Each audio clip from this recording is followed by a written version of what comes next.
The problem is coming to know in a dream. In mine, other people were sleeping and dreaming. Someone was snoring. The problem was folded neatly over itself into an origami bird. Tools were provided, for instance, a limestone house, a package of straight pins, and a stone sarcophagus. Origami is a puzzle. The creases are approximations, the result is shapely. Certainty could be folded into a featherless bird. Tossed into the air, it might not fly. But it might hover there for a few seconds and shit all over the stone before it could be shot down with pins.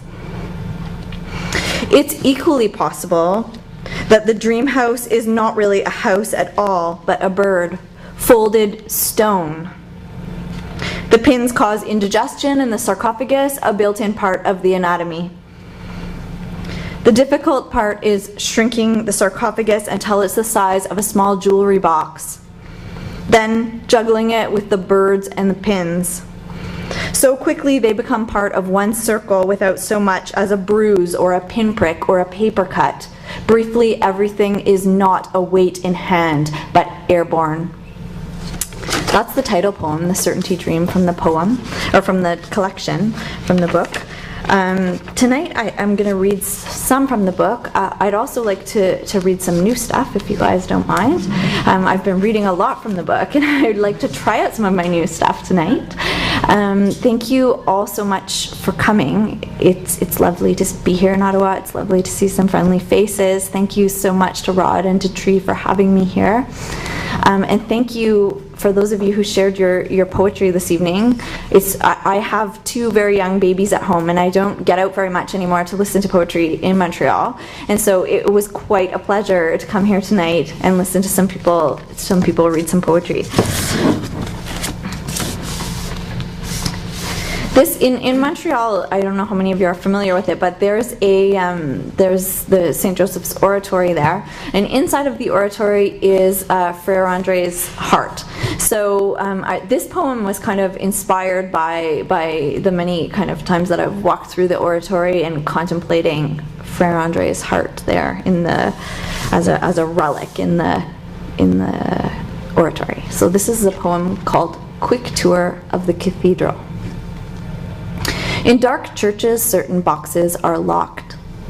I am one of those tourists who, when held back from the incorruptible by an iron railing, jostles for a small peek at the window you can't really see through.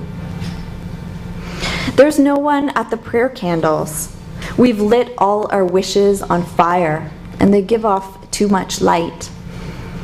On a commercial break, I start wishing the blue volleyball team will win. When they do, the final point is scored like this. The ball is a white streak right down the line, and no one moves to receive it. If they play again, it will not be today. Today, I have a lot to answer for. 15 people are jumping, but 15 people are crying, and only a fine webbing separates them. I hope that something in the locked box will make up for this. Is it a real heart? Because a real heart would stink and rot and fall apart. Behind us, fire is sucking up wishes. It's melting the pillars they're standing on.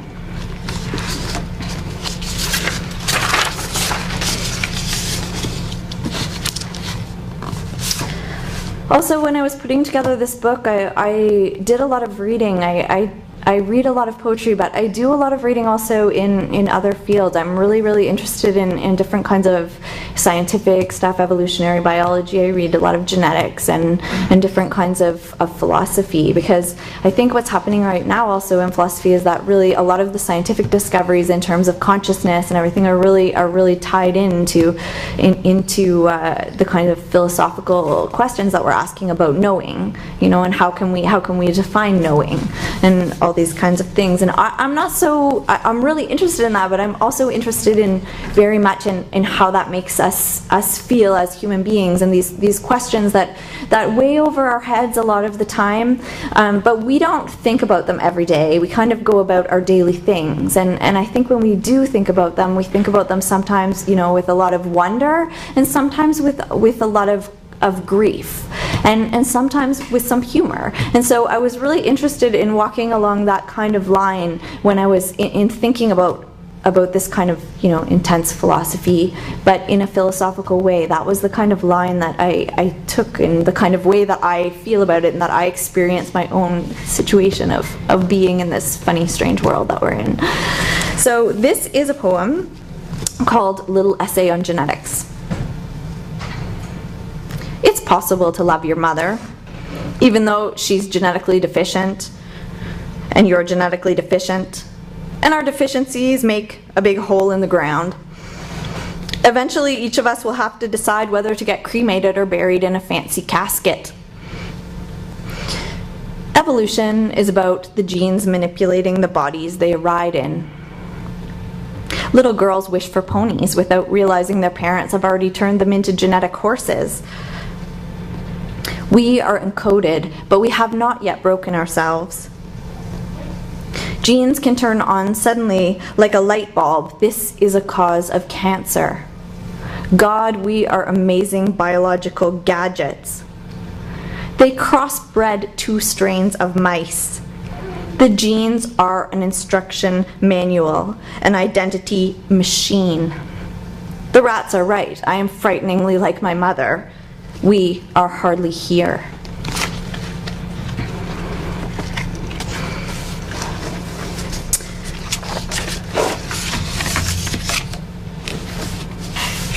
So I'm going to read 2 poems that for me kind of go together because of the way that they were written. When I was doing my master's degree at Concordia University, I was reading George Herbert, and I don't know, I just went through this phase where I read quite a lot of George Herbert poems. And I woke up one day early in the morning, the night before I'd been reading him, and I wrote this poem, and I thought, wow, that's quite a good poem. I don't even know where that image came from. And then that night when I was reading him, I realized that I kind of stole the image of the orange tree from George Herbert, and I felt a bit bad about that, even though, it's okay, George Herbert's long gone. I'm sure he doesn't quite mind. So I had to write another poem by way of apology for stealing George Herbert's orange tree, even though I didn't know about it. So I'm going to read these 2 poems. The first poem is called Speaking of Orange Trees. This was the unknown theft poem. I am growing orange trees. Others are busy growing human ears on the backs of rats using cells from a petri dish. Mine is a flimsy greenhouse with some aluminum frame and some foggy plastic thrown over top. When I breathe, the walls rattle, but that's about it. I throw costume parties for my orange trees and dress them up in bark and leaves. Sometimes I let them wear fruit. I turn my greenhouse into a monastery. The trees are happy there. I stick stars on the ceiling and hang the moon as a disco ball. I grew the orange trees just so I would have something to kneel in front of. Cyril says, searching for similarities is a useful strategy for comprehending. But I know nothing about what's at the heart of my orange trees. There's a gap between us. Who knows how wide it is? I can't stop breathing.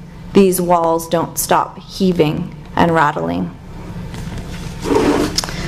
So this is called The Lost and Found Box, aka the apology poem. We are waiting for the claimants to come. You would like to keep the purple umbrella? I would like to keep the orange tree.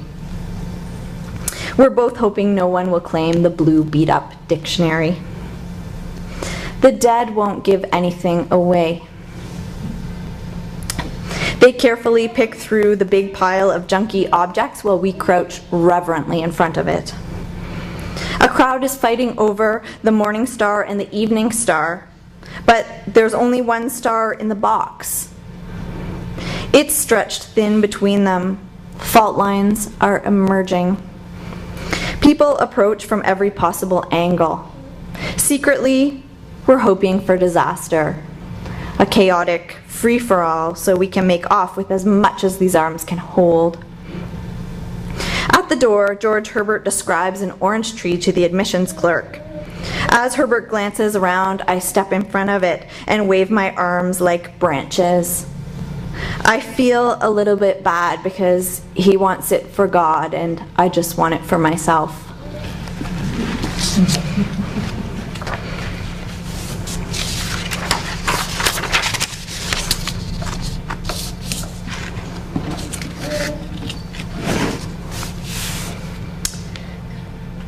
This is one of the last poems actually that I wrote for this book.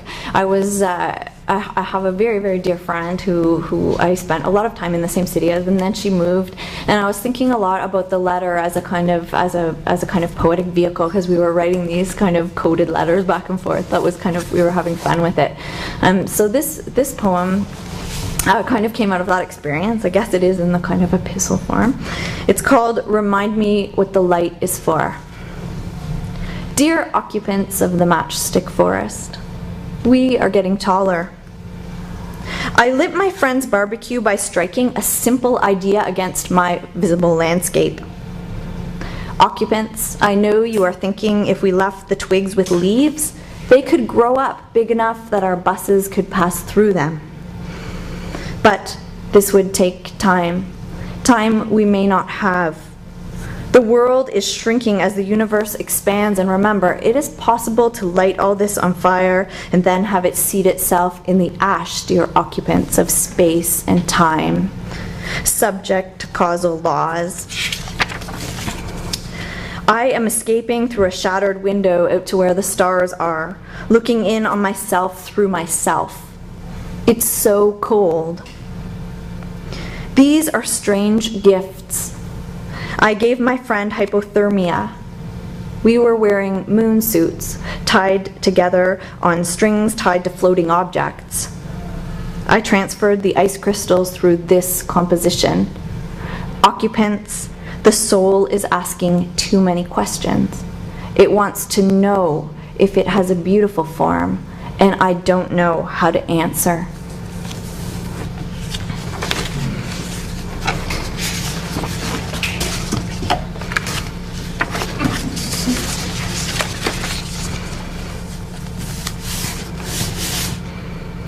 Insomnia.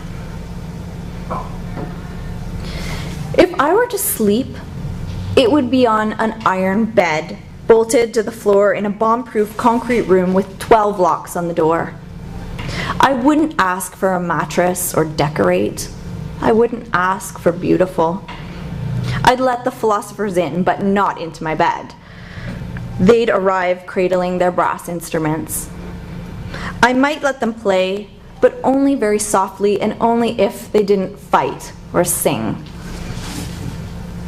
If I were to sleep, there wouldn't be any windows. There would be a skylight in the middle of the floor.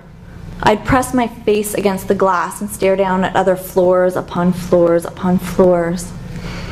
I'd do a sleep dance on top of the skylight. It would be a new game. It would involve amazing feats of sleep contortion. It would involve letters. If I were to sleep, I would be spread-eagled across the bed, and even with the iron struts and screws cutting into my back, I would protect the metal frame. I would protect the springs.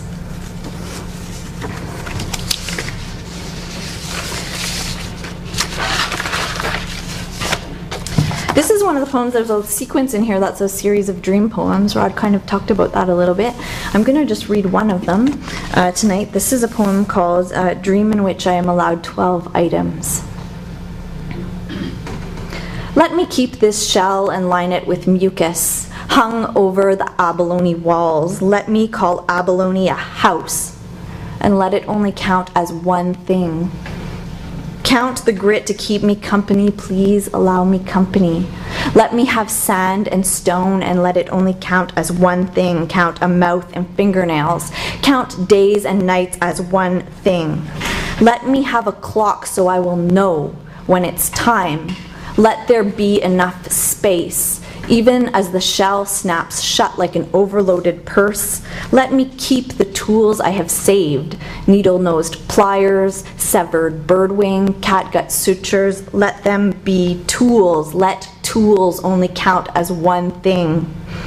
Count a spoon and scale. Allow me matches to devour the hardwood floor. Let me lie there. Allow me antiseptic, but blind me and take away the furniture. Let me not wonder. Let me know. Only 12 things. The rest, let me wreck myself.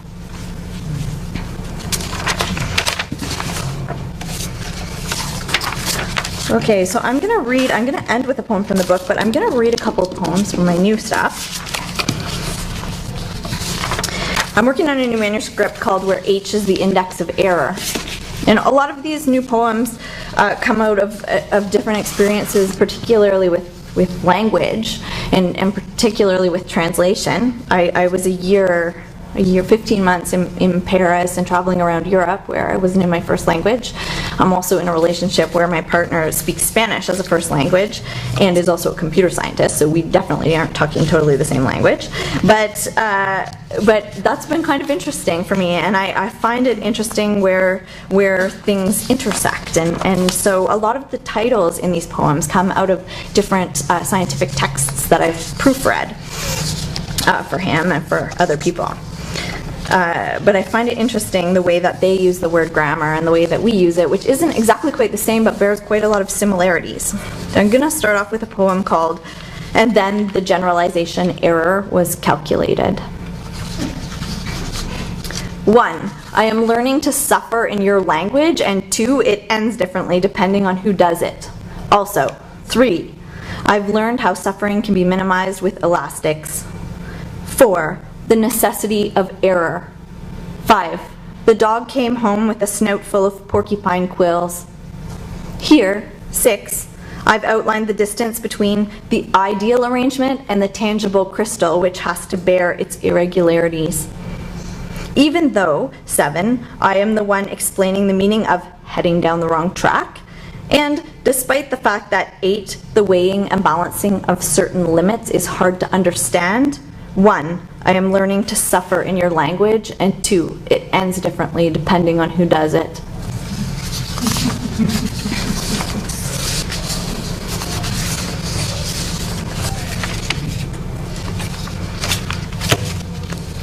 To obtain the perfect answer why, we allow anything. Even hindsight. Hindsight, the factor behind the wind. Another word for beautiful, hindsight. The train could only be as beautiful as we were. A linking of cargo containers side by side, bumping against one another, this idea and the picture of the world. If trees were forms frozen in water, then water is responsible for holding trees in a landscape where they can stand upright. Impossible to say which were living and which were not. Therefore, sudden prayer, even that, even without, we allow.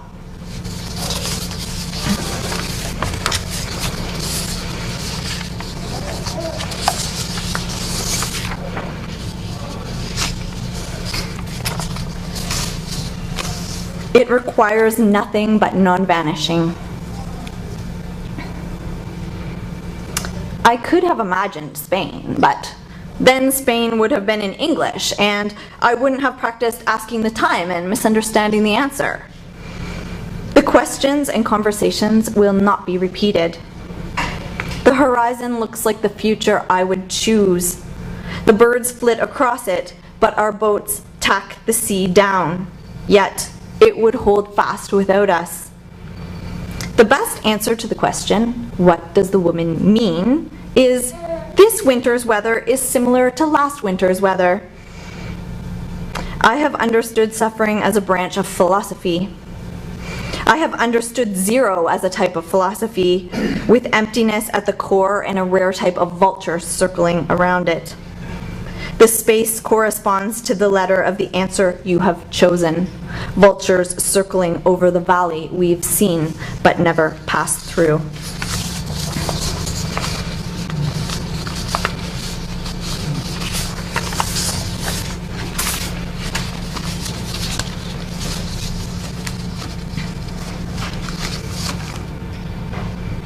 Where I is the number of letters in the alphabet and H is the index of error. In translation, grief deteriorates into habit, so that a passage transferred back and forth between our languages became a passage about sorrow. In truth, we suppose that all sorrows have the same distance to one another. In the assumption of possible mathematics, a decisive simplification. To acquire grief like grammar, so as to learn the correct grief, or to improve grief, or to gather grief at random. We built each other's languages into an extraordinary bird sewed out of scraps. We acquired I when I is many. Where the philosophers said the agent, I said some birds. Where they said it has been done, the words counted, the grammar laid out, there was a lack wherein the sorrow moved.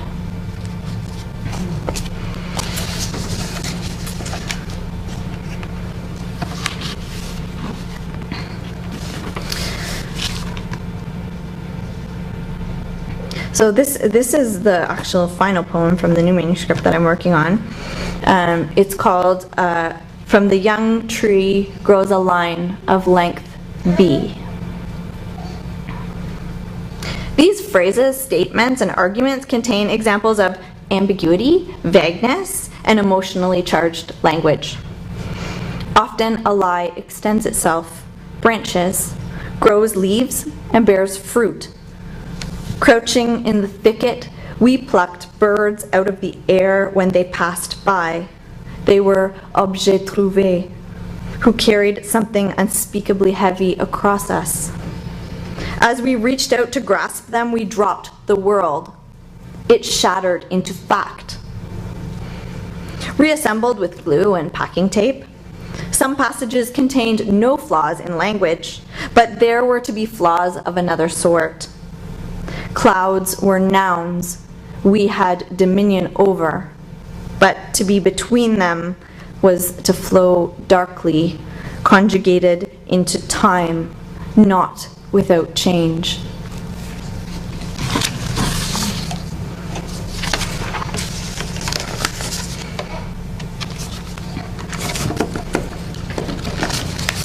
And I'm going to end tonight with a poem.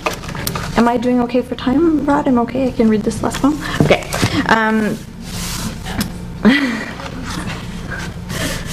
So this final poem is one of the poems from the manuscript. I was thinking a lot about actually about kind of violence and our participation in that kind of violence, whether it's kind of on a global scale or whether that's like an individual acts that we commit within our families, or within this kind of thing. I don't necessarily mean in a really intentional way, but just the small things that happen every day where we don't always practice the kind of kindness that we would like to practice, or the kind of the participation in the kind of activities that we would like to practice.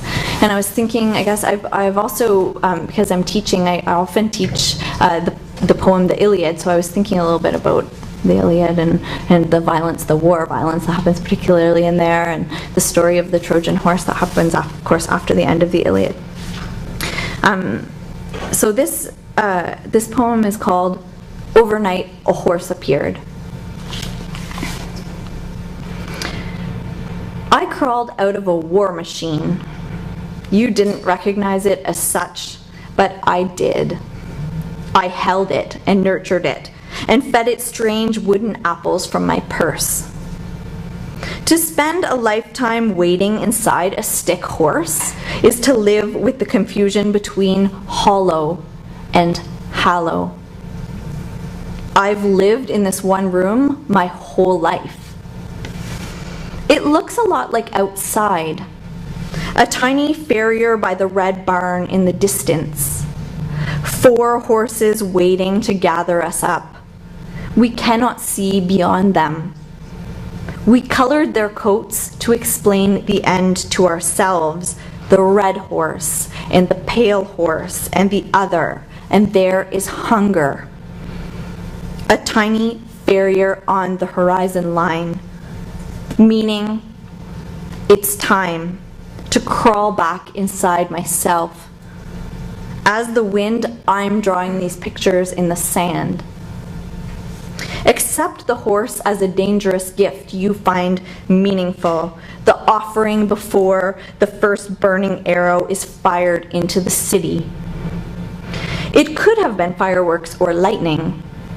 For my horse and me, it hardly matters, though it will matter for you, how you decide to read me or whether you do. Overnight, one horse will gather us. The equine sternum, a drawbridge to a corporeal castle I am plotting inside. 4 horses released on the unsuspecting city. I am the only one left inside the war horse I am holding in my hands. I will have to live with him, maybe for him. I am ready to practice non-participation. I want this to be the last thing I'll ever do, to stop here and say, I'll go no further. Thank you very much.